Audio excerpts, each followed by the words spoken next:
tambah belum ada masuk kan, kami belum buah kan. Kemudian nanti di tahun berikutnya pun ada istilahnya buah. Makanya kita punya program sawit untuk rakyat, Prowita. Manis, manis.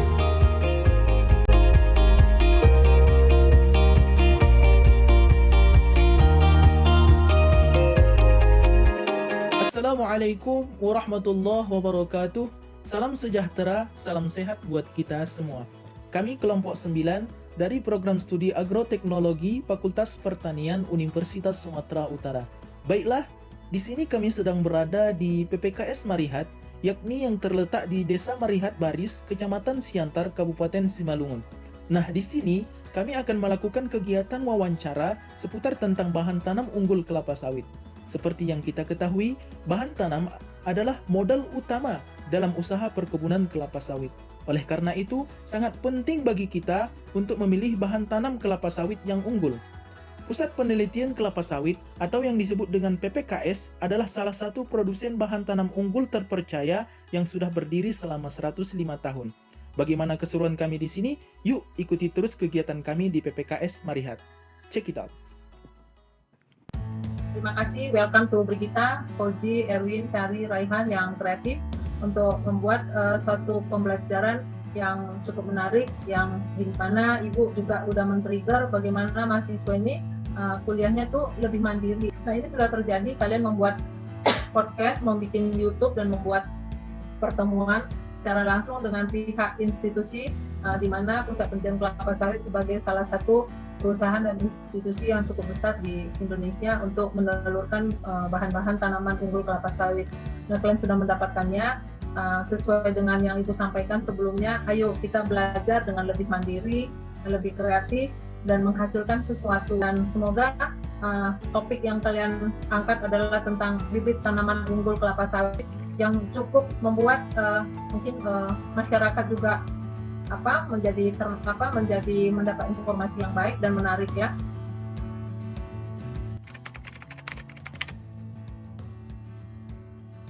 Apa gunanya kita memakai bahan tanaman unggul itu? Karena dari situlah awal dari cikal bakal dimulainya usaha agribisnis ini dengan baik. Karena dari sinilah kita mengetahui objek utamanya adalah tanaman, sehingga asal-usul daripada bahan tanaman ini perlu diketahui dura sebagai induk, Pisifera sebagai jantan, dan itu sudah dilakukan dari pohon induk yang telah ditentukan oleh para pemulia tanaman sifat-sifat unggulnya. Jadi sifat-sifat unggul betina, sifat-sifat unggul jantan itu sudah didapatkan dengan hasil seleksi, ya, hasil seleksi yang berkali-kali dan ditentukan oleh para pemulia tanaman. Jamin sifat-sifatnya mulai dari kapan dia mulai berbunga, mulai berbuah, kapan dia memberikan hasil sampai 25 tahun, berapa tandan dia per pohon per tahun, berapa kilo dia tandannya per pohon per tahun, ya kan? Kemudian berapa rendaman minyaknya yang dari CPO, berapa rendaman minyak dari PKO, berapa kadar biodiumnya, berapa kadar karotenoidnya, ya.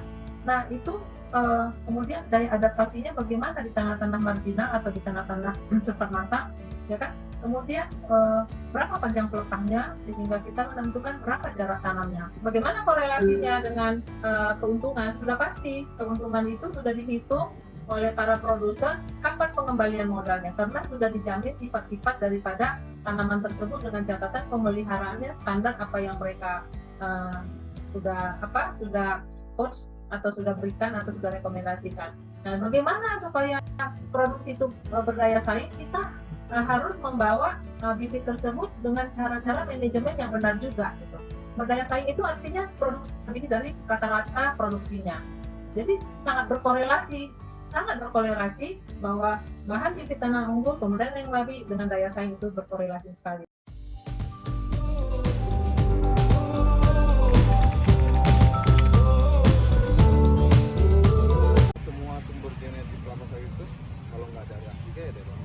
Itulah yang diintroduksi di Kebun Raya Bogor. Kemudian dari situlah diuji terus persilangannya mana yang paling bagus. Taman komersil itu dia adalah tenera ya, karena merupakan hasil persilangan antara dura dan pisifera. Di Mari Hati ini kita ada koleksi dari Kamerun ada, dari Angola ada, kemudian dari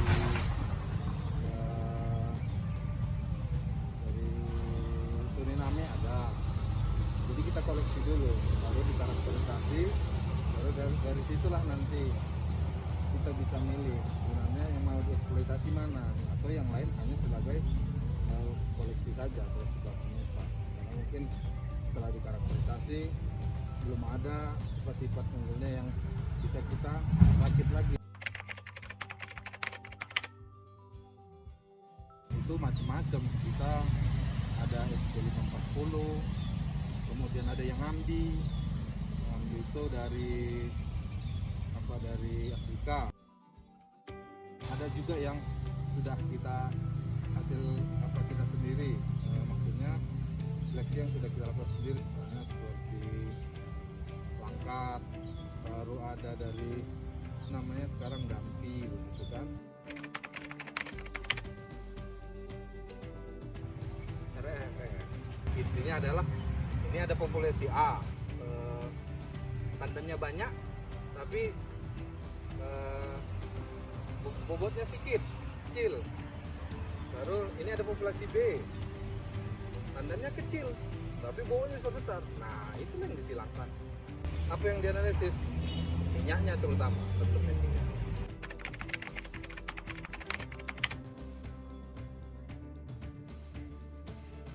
Macam-macam, ada yang dalam bentuk jambah, bisa juga beli yang sudah jadi bibit dalam polybag, baik dia Premier Slim maupun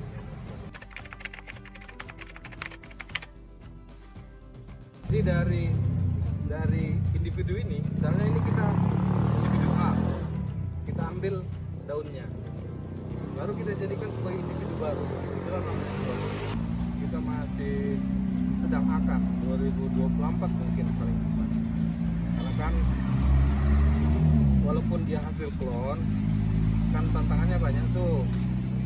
Satu, terutama paling besar adalah abnormalitas. Normalitasnya paling banyak apa klon? Namanya buah mantel. Buah mantel itu buahnya kayak cengkeh, tapi isinya nggak ada. Jadi ujung-ujung ini, karpelnya itu, ujung-ujung buah ini dia kayak cengkeh, ada 3 ujung. Kadang-kadang sering ya abortus tiba-tiba, nggak ada penyakit atau apapun, abortus aja gitu. Bunga betinanya mati.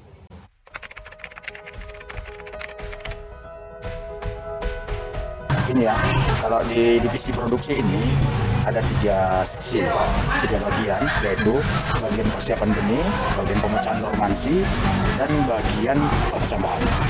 Jadi pertama-tama itu kita terima tandan dari pohon induk, ya kan, prosesnya kita terima, kita verifikasi. Itu tandan itu akan di persiapan benih akan difermentasi untuk mempermudah membrondolkan benihnya, ya kan. Setelah dibrondolkan atau dipipil, nanti biji-biji itu akan dikupas, misalkan daging buahnya dengan bijinya. Setelah itu diseleksi, dihitung jumlahnya, pisahkan benih yang baik dan benih yang tidak baik. Fermentasi itu menggunakan apa, Pak? Kita menggunakan cat etefon dengan cara menyuntikkan ke setawa buahnya sebanyak 30 ml larutan cat etefon. Fermentasi berapa lama, Pak? Sekitar 3-5 hari. Untuk mempermudah brondolan, untuk mempermudah pisahkan brondolan dengan skeletnya. Dari seleksi masuk ke perkecamatan. Dari seleksi masuk ke pemecahan dormansi. Pemecahan dormansi itu prosesnya yaitu benih diterima dari persiapan benih, diverifikasi, dan nanti direndam pertama selama 7 hari. Setelah itu setelah 7 hari benih itu dikering anginkan. Setelah dikering anginkan, itu benih itu akan masuk ruang pemanas selama kira-kira 55 sampai 60 hari. Berapa derajat, Pak? Itu sekitar 40 derajat. Cukup sekali pemanasan, Pak? Atau 2 kali, ada 2 kali. Setelah itu nanti direndam 3 hari. Perendaman kedua itu selama 3 hari. Perendaman dengan apa itu, Pak? Dengan air biasa. Nah, itu setiap perendaman tiap hari air itu akan dicuci. Dikering anginkan lagi. Setelah dikering anginkan nanti benih itu akan dikirim ke tabungan. masuk ke kecamatan itu selama 10 hari itu akan disemprot kembali untuk menjaga kadar air dan kelembapan benih itu.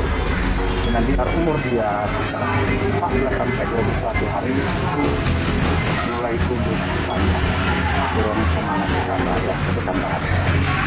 Itu ada nggak Pak benihnya yang nggak berkecambah? Ada. Berapa persentasenya itu Pak? Itu persentasenya sekitar kalau kami sekitar maksimal paling 25%. Itu ada yang langsung siap jual Pak? Siap, ibaratnya kita pilih, hitung, kemas, nanti kita kirim ke pemasaran Medan. Nanti ini pemasaran cuma satu pintu di Medan. Pesannya gimana Pak? Pengemasannya kita pakai plastik berlogo, itu satu kemasan 150 butir.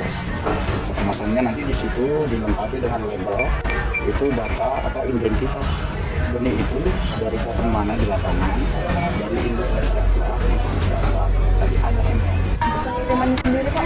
Pengiriman kita memakai kotak-kotak ini, itu akan dibawa ke Medan. Dalam satu ini kita maksimal 5.000 butir. Kemudian yang sudah khusus itu Pak? Ada kita pakai asik untuk menghindari kerusakan. Jadi pengangkutan dari Marihat ke Medan itu menggunakan truk yang ber-AC.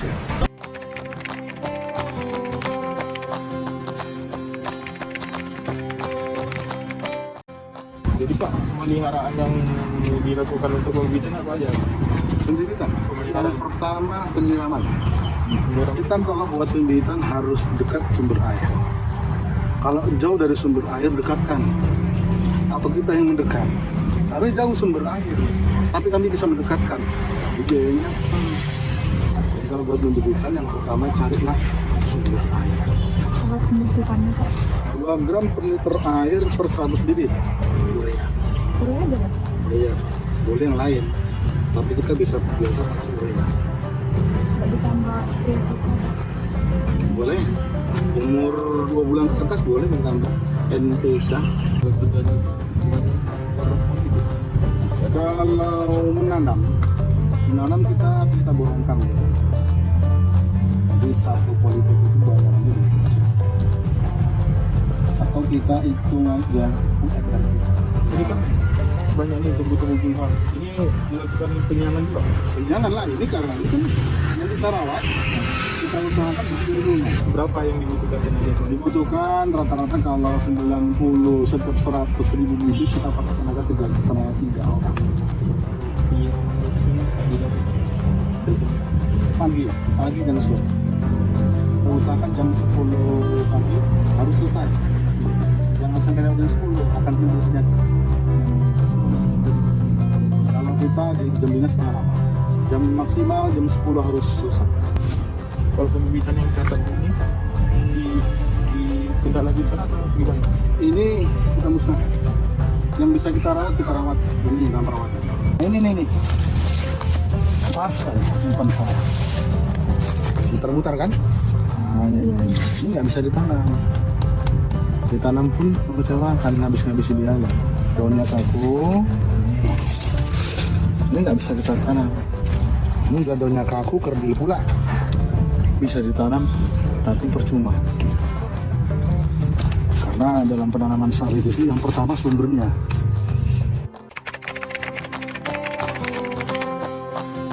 Nah, setelah sampai di LN, ya kan, inilah dia sanksi terakhir. Ketika kita jual, yang kecil-kecil kita jual, yang besar kita kasih. Tapi terkadang ada konsumen yang minta kecil.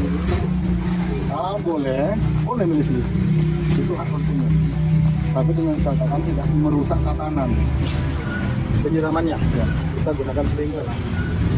Dari sumber air di bawah sungai sampai ke mesin lah yang membagi setiap sprinkler.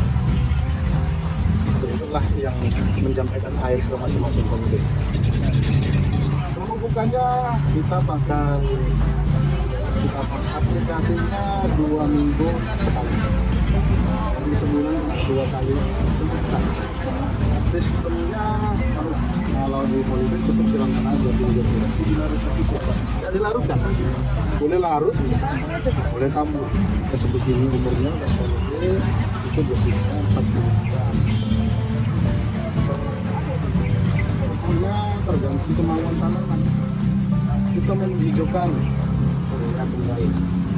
Kita mau kena semua akar, batang, daun, NPK. Tahu kena? Ada bukti. Tanam satu biji. Apa satu benih di satu biji itu tampil karena sel bikinannya yang bikinlah oleh sel jantan agak 4 sel tangga terjadi mengandung sel itu. Tes empat pernah jumpa kembali bilang kalau ada kembar 4 ada ini kalau yang kemarin ada kan,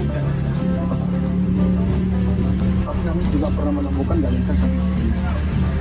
Ada kami temukan tempat yang satu cacat juga, satu bagus juga cacat. Cacatnya apa? Daun improvement. Saya sangat berterima kasih kepada dosen. Melalui kesempatan belajar di luar kampus, mahasiswa didorong untuk belajar mandiri, memotivasi diri, mengembangkan kreativitas diri, serta mengeksplorasi banyak hal di luar kampus. Ini sangat berguna bagi saya untuk menyesuaikan diri di lingkungan luar kampus, serta dapat mengikuti pengembangan teknologi yang terus berkembang seiring berjalannya waktu. Kita sebagai mahasiswa dapat lebih mengerti dan memahami dari materi yang disampaikan oleh dosen di kelas. Di mana dengan sistem pembelajaran turun ke lapangan, kita sebagai mahasiswa dapat melihat secara langsung penggunaan dari materi tersebut di lapangan. Sehingga ketika kita ingin melakukan praktik, kita dapat lebih mengetahuinya dan memahaminya. Mahasiswa dituntut untuk lebih kreatif. Nah, di sini dosen ataupun asisten laboratorium tidak hanya menyampaikan teori yang disampaikan di dalam kelas ataupun ruang Zoom, tetapi mengajak mahasiswa untuk bisa langsung terjun ke lapangan untuk bisa mempraktikkan teori-teori yang telah diberikan di dalam kelas. Nah, dengan metode ini saya mendapatkan banyak ilmu dan juga yang paling berharga adalah saya mendapatkan pengalaman bermanfaat untuk masa depan saya nanti. Dan juga dengan metode belajar ini, kreativitas yang ada di dalam diri saya bisa saya keluarkan. Saya sangat berterima kasih atas arahan dosen. Melalui kesempatan belajar di luar kampus, mahasiswa didorong untuk belajar mandiri, memotivasi diri, dan mengeksplorasi banyak hal di luar kampus. Ini sangat berguna bagi saya dalam menyesuaikan diri di lingkungan luar dan mengikuti perkembangan teknologi yang terus maju. Melalui kesempatan belajar di luar kampus, mahasiswa memperoleh transfer ilmu dari berbagai sumber di lapangan. Belajar tidak hanya melulu di bidang akademik, tetapi mahasiswa dibawa untuk berkolaborasi, memilih apa yang menjadi ketertarikan, dan menciptakan sebuah karya yang dapat dipublikasikan. Hal ini sangat bermanfaat bagi saya dalam mengembangkan cara berpikir kritis, kreatif, inovatif, serta memahami etika profesi, cara berkomunikasi, dan bekerja sama yang baik. Hip guys! Manis!